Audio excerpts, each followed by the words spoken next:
அக்கா என்ன பண்ண போதோ ஏது பண்ண போதோ எப்படி அழுவோமோ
உண்மையெல்லாம் முன்னெடுத்து உரைக்க வேண்டும் என்றால் எனக்கு ஒரு சத்தியம் செய்து கொடுக்க வேண்டும்.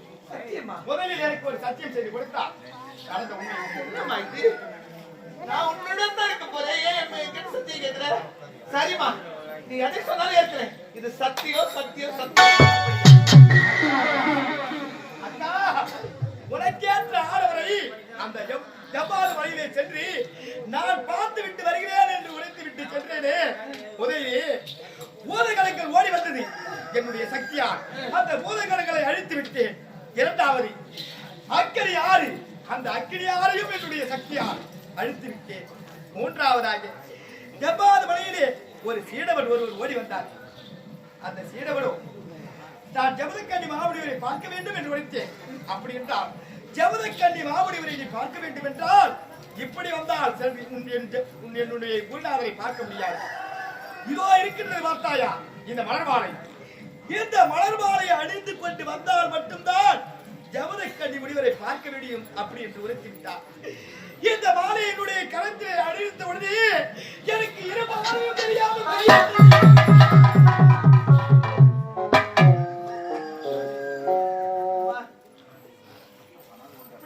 கொடுமை நடந்து விட்டது. உண்மைதான்.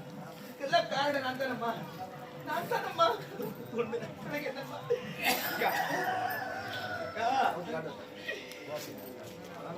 ஆனால் ஒன்று என்னவென்றால் என்னுடைய இரு பார்வை தெரியாமல் போனதற்கு காரணம் அவர்தானே. அவரையே நீங்கள் திருமணம் செய்து கொள்ள வேண்டும். ஆமாம், இந்த உண்மையை உன்னிடத்திலே உரைத்தேன் என்றால் அப்பொழுதே நான் கட்டளையாக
வாழ்க்கையின் ஒளியை நான் நிறைவேற்றி தருவேன்.